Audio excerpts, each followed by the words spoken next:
Bismillahirrahmanirrahim. Assalamualaikum warahmatullahi wabarakatuh. Bagaimana? Sudah dicoba kemarin list code-nya di Google Colab? Sekarang pembahasannya ya. Pada kesempatan kali ini kita akan bahas tentang klasifikasi COVID-19 dalam bentuk X-ray-nya paru ya, dengan menggunakan convolutional neural network ya. Oke, sebelumnya disclaimer dulu, ini Ibu dapat referensinya dari medium.com, bisa AI, terima kasih medium.com. Di sini ada klasifikasi COVID-19 dengan convolutional neural network, oke. Yang pertama kita harus mengumpulkan dulu ya data-datanya, datasetnya. Kita pengumpulan dataset dulu, data collection. Bisa kalian lihat di GitHub IEEE. Bisa didapat di sini. Jadi yang Ibu masukkan ke Google Drive itu dari mana datanya? Dari sini ya. Dari public dataset. Ini untuk yang COVID-19 dan yang ini untuk yang normal dari data pneumonia, tapi kita ambil yang normal nih. Ini di Kaggle sama public dataset juga. Bagaimana sih cara memilihnya atau mengkoleksi data itu dari sebuah dataset public ya, public dataset. Nah, ini kita lihat kan ada ya COVID chest X-ray dataset. Nah, ini pertama kalian buka dulu.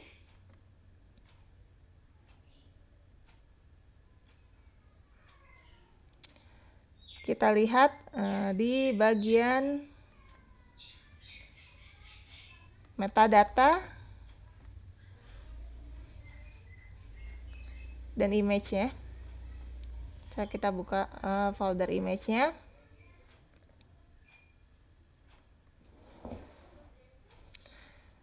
Nah, di folder image ini terdapat chest X-ray ya, gambar-gambar X-ray. Kita pilihin yang khusus COVID-19 aja.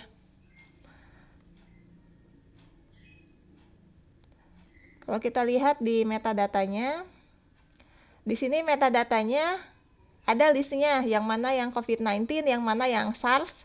Kita filter aja. Kita maunya kan yang COVID-19.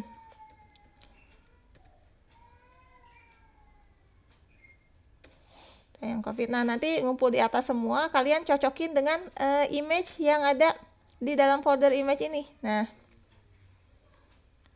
di sini lalu diambil mana sih image yang beneran dia COVID-19. Jadi nggak pakai yang SARS dan yang lain, kita khusus yang COVID-19. Jadi datanya ada banyak, hanya Ibu ambil 41 data saja, biar tidak terlalu banyak. Nah, di sini nih bisa di scroll juga. Kita scroll.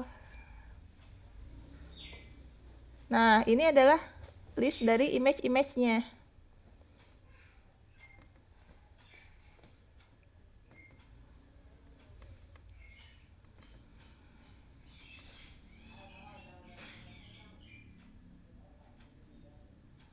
Nah, ini nama file name-nya tadi.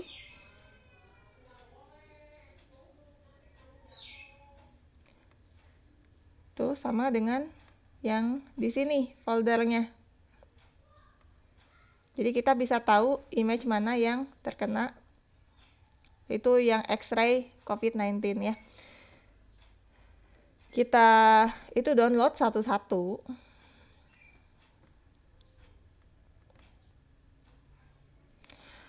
Lalu image yang kita sudah tahu itu adalah X-ray yang COVID, kita download. Itu untuk yang COVID ya, kita ambil dari sini. github.com IEEE 8023 ya.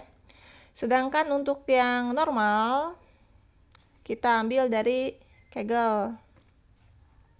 Di Kegel ini memang ini lagi bahas pneumonia, tapi kita bisa lihat di sini ada perbandingannya dengan yang normal, X-ray normal. Bisa kita ambil yang di train atau yang di tes.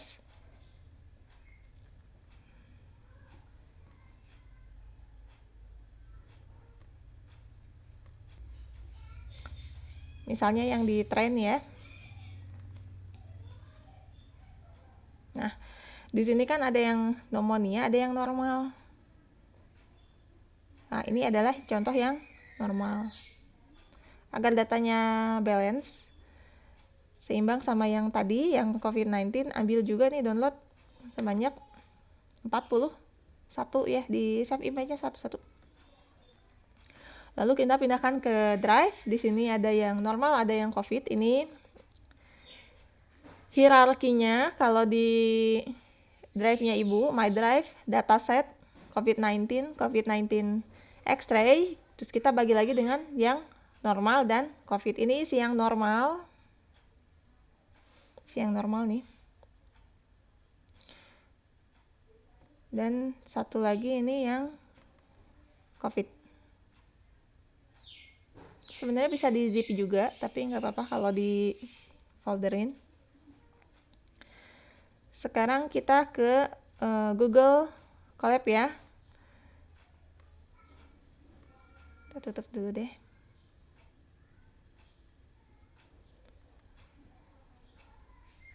Oke, jadi ini hierarkinya. Oke, yang pertama apa yang perlu dilakukan yaitu menghubungkan antara Google Colab dengan drive kita ya. Kita hubungkan dengan perintah.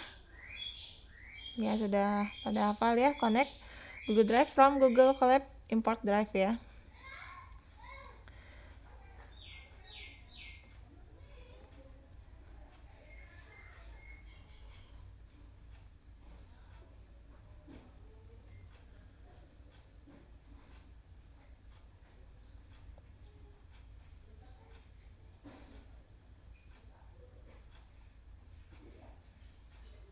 Oke, sudah ada linknya.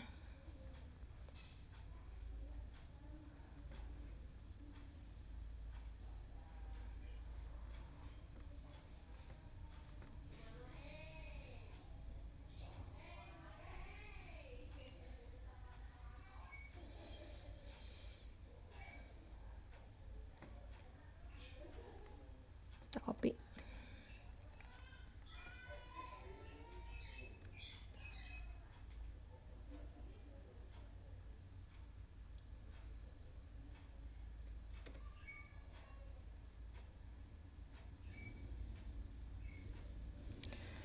Sampai nanti ada tulisan drive already mounted ya.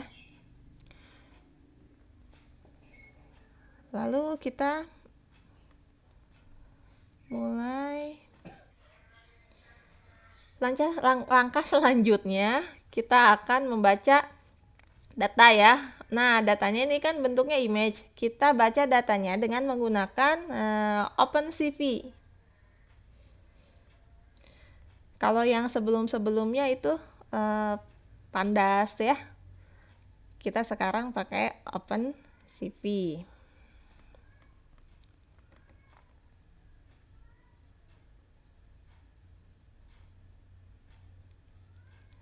Oke, di sini ada OS list dir. Di sini artinya menglist semua directory yang ada di dalam COVID-19 X-ray ya. Nah, kan tadi di dalam COVID-19 X-ray itu kan ada yang COVID, ada yang normal ya. Di list di sini jadi ada 2 array. Kemudian di sini di looping. Nanti di looping index yang dalam COVID dan yang di dalam yang normal. Di sini ketika indeksnya berada di dalam posisi COVID, nanti dia akan membaca semua data ya, ada bintang di sini nih. Semua data akan dibaca satu persatu. Kemudian kita baca dengan menggunakan library OpenCV.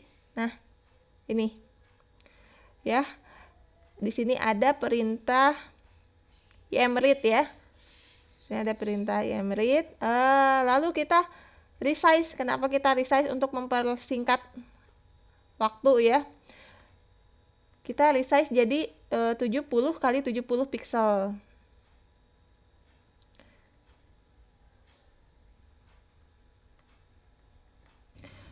Di sini kita bisa lihat selain ada yang OpenCV ya, kita juga pakai yang NumPy. Untuk apa NumPy ini kita panggil di sini ya.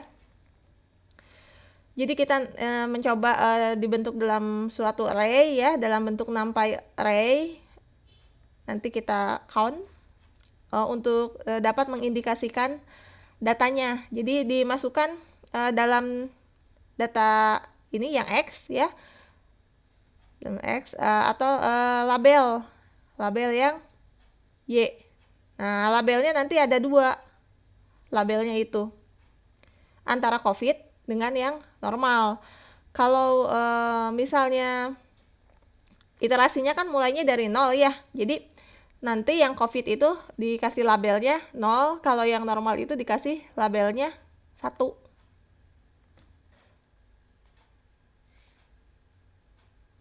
Kita coba jalankan ya programnya.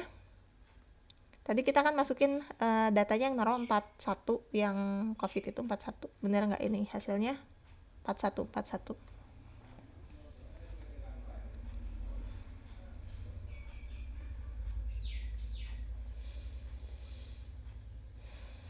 Oke, di sini ya outputnya udah ada nih. Jumlah normalnya 41. Jadi udah tahu ya apa manfaat OpenCV di sini. NumPy apa ya, outputnya jumlah normal 41, jumlah COVID 41, sesuai dengan tadi data yang kita masukkan ke dalam folder drive. Berarti dia sudah bisa membaca datanya ya. Kita lanjutkan ke langkah berikutnya. Kita akan coba menampilkan datanya ya.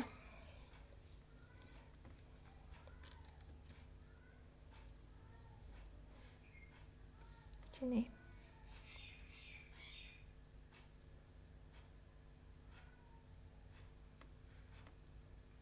Nah, ini kita menampilkan datanya. Memang sih tadi kan di resize ya, sehingga kualitasnya jadi menurun gitu. Sebenarnya kita bisa menampilkan datanya normal gitu, nggak di resize. Nah, ini kita tadi visualisasikan kan dengan matplotlib ya, udah pernah dibahas di pertemuan sebelumnya. Langkah selanjutnya kita akan pre-processing datanya ya. Seperti biasa pakai scikit-learn ya. Sini. Kita pisahkan mana yang jadi data latih, mana yang jadi data uji. Kalau sebelum-sebelumnya itu kan data latih dan data ujinya kita bagi 33% ya, sama di sini juga 33% nih. Oke. Kita pisahkan mana yang jadi data latih, mana yang jadi data uji. Data latih akan dimanfaatkan untuk membuat suatu model nantinya ya. Jadi yang dapat menerima input sebuah gambar dan juga menghasilkan prediksi. Sini kita lihat ya di list programnya, kita ambil test size-nya itu 0,33. Gitu ya, di pembagiannya adalah 33% ya untuk data uji ya, sisanya untuk data latih. Ini yang diuji test size itu data uji 33%. Nah, jadi library dari test split ini kan bawaan dari scikit-learn-nya ya. Kita bagi nih, terus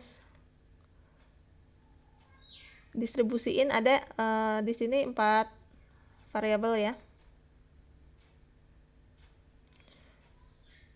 Oke, ada xtrain yang berisi data latih ya, xtest yang berisi data uji, ytrain label latih, sama ytest yang label uji di sini.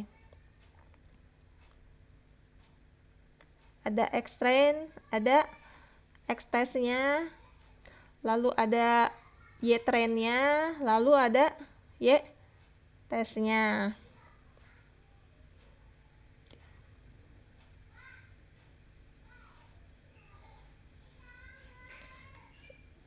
Ini untuk xtrain-nya float 32. Nanti kalau kita cetak itu range-nya masih 0 sampai 255.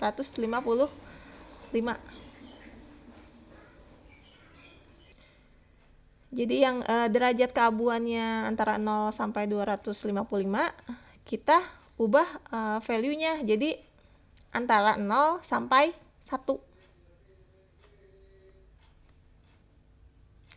Juga di sini ytrain sama ytest-nya ya, nanti kita ubah dalam bentuk data kategorikal. Jadi kalau misalnya 1 0 itu labelnya artinya 0, kalau 0 1 itu labelnya artinya 1. Kita coba jalankan programnya.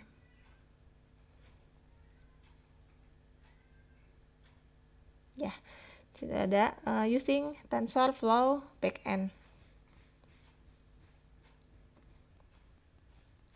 Oke, mengingatkan kembali hierarkinya ini ya. Jadi kalau misalnya nanti ada kok nggak bisa gitu kesalahan, mungkin saja hierarkinya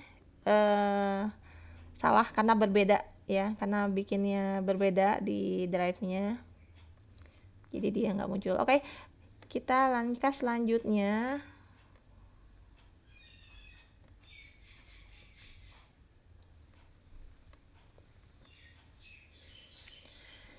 Di bagian arsitektur ya, kita pakai Keras di sini.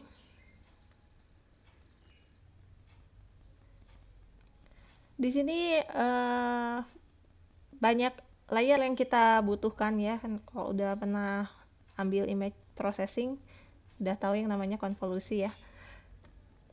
Kita perlu konvolusi.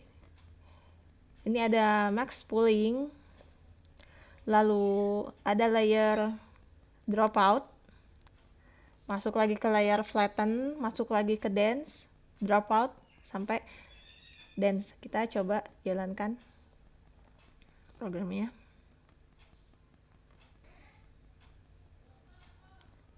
Sini tidak ada error ya.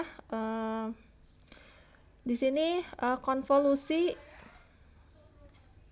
2D ya, dengan menggunakan kernel size-nya 3,3 ini bisa diganti-ganti, gak cuma 3,3 ya, bisa 5,5, bisa 7,7. Jadi yang pertama itu layer konvolusi kita tambahkan, kemudian kita coba beri aktivasi dari ReLU ya, dari ReLU, terus input size-nya tadi kan size-nya itu 70 kali 70 ya. Nah, di sini 70 kali 70 ada 3 nih. 3 ini mengindikasikan dia RGB. Jadi lalu nanti ada fitur extraction ya. Kemudian dari layer konvolusi diteruskan ke layer max pooling di sini. Lalu kita nanti udah max pooling, konvolusi, max pooling, dropout, ada flatten juga ya. Jadi layarnya 2 dimensi, nanti kita ubah menjadi flat. Gimana flat ini sudah mendukung kepada deep neural network ya.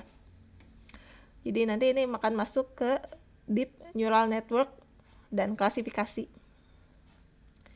Kita juga bisa mengubahnya nggak di convolutional aja, tapi bisa pakai metode SVM atau yang lainnya.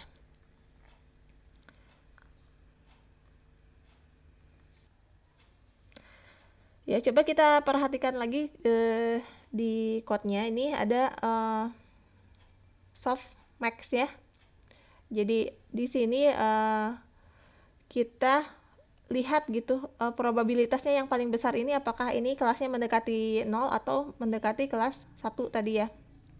Untuk memilih dia klasifikasinya masuk ke dalam COVID atau yang normal.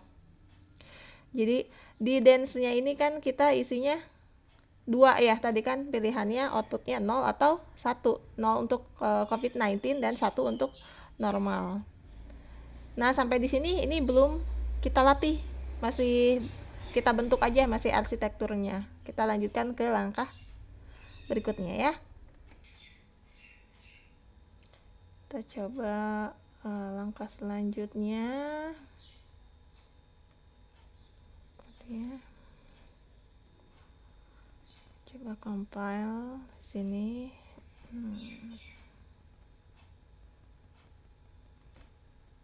Nah, di sini kita ada summary-nya. Kita coba jalankan ya, dan ini kita tadi mau cetak summary dari arsitektur kita tadi yang sebelumnya. Apakah sesuai dengan yang didefinisikan sebelumnya? Yang pertama konvolusi ya tadi. Ini konvolusinya. Konvolusinya tadi kita pakai kernel 3x3, makanya outputnya ini jadi 68 ya. Kan sebelumnya itu ukurannya 70x70. Nah, lalu masuk ke max pooling ya. Bagi duanya lagi. Jadi 34. Lalu dikonvolusi lagi, max pooling, lalu masuk ke dropout, masuk ke flatten, masuk ke dense ya. Di sini. Nah, tadi udah tahu 68 itu karena ulang lagi karena asalnya kan kita resize tuh jadi 70x70 pixel, lalu masuk ke kernel yang 3x3 sehingga ini ukurannya jadi 68. Lalu sini jadi 34x34 ya. Ukurannya kan ini non overlapping sehingga setengahnya dari 68x68 itu adalah 34x34. Jadi masuk lagi ke pooling, ini hasilnya 16x16. Lalu kita flatkan, lalu di input neuronnya, lalu masuk ke masing-masing neuron ya, yang jumlahnya sekian, lalu ke hidden layer dan masuk ke classifier. Jadi nanti dia akan memilih probabilitas mana yang lebih besar, apakah masuk ke 0 atau masuk ke 1. Jadi prinsipnya seperti ini. Oke, next langkah selanjutnya. Berikutnya kita latih ya datanya. Jadi tadi baru arsitekturnya. Nah, ini kita training.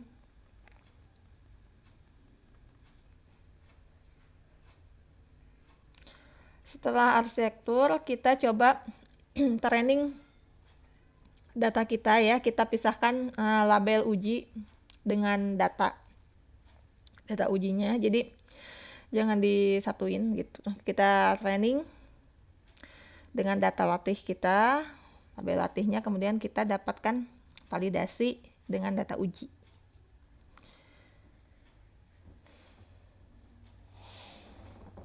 Oke.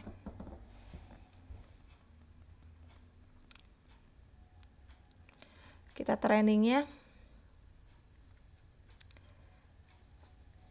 tadi yang dites kan 33%, trainingnya berarti sisanya itu adalah 54 sampel ya, kan tadi 41 normal, 41 COVID, berarti 82 jumlah semuanya. Nah, sekitar 60 7%-nya itu adalah 54. Sini ada epochnya. Banyak epochnya 25 nih ya. Ini satu dari 25, dua dari sampai 25.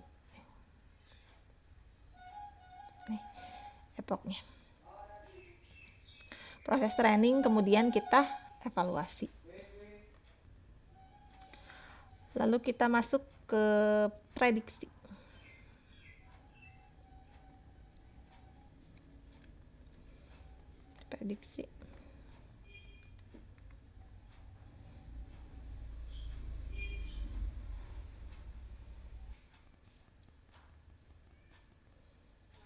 Sini prediksi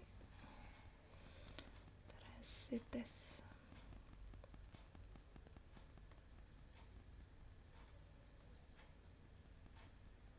Udah tadi belum ya?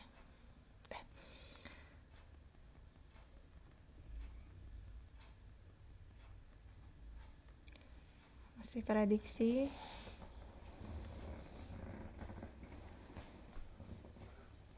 Nah, lalu di sini ada classification reportnya ya.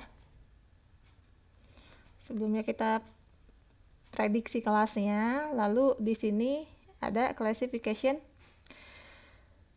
report ya. Hasil prediksinya kita cetak dalam matriks classification report. Di sini, di mana ada nilai precision ya. Nilai precision, nilai recall. Di sini dari 15 data uji. 15 data uji, nilai precision atau recall-nya bisa ditingkatkan atau kita coba evaluasi ya. Ternyata di sini tepat gitu ya, 1.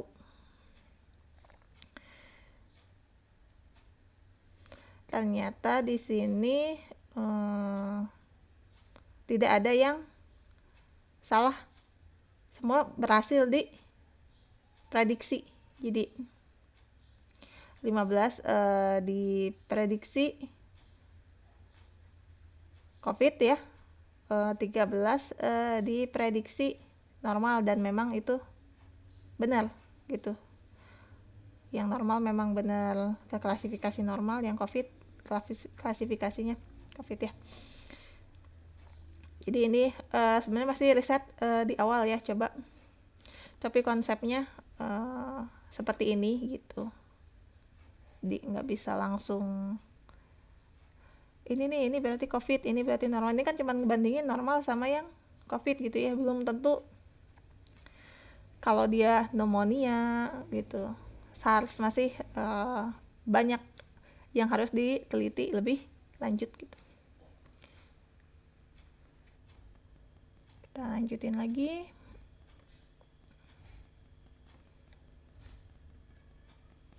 Jadi kalau misalnya 100% gitu akurasinya, sebenarnya bisa jadi overfit gitu ya. Di data tren, di data uji dia bagus, tapi ketika ada nanti data lainnya ternyata meleset gitu.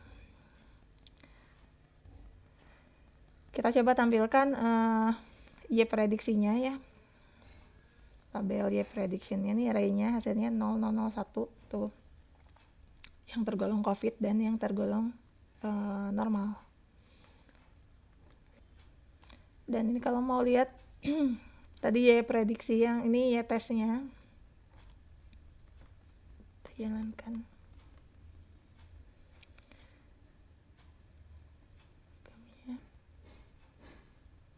Kita juga bisa menggunakan confusion matrix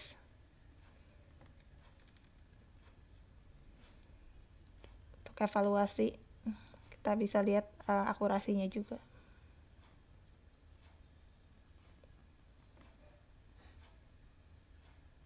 Ya, nggak ada yang meleset, jadi benar 15, 13 sama kayak tadi ya.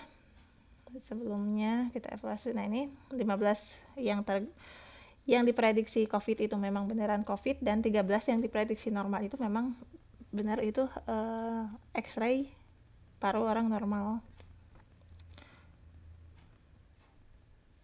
Bisa kita lanjutkan ke visualisasi dari confusion matrixnya ya.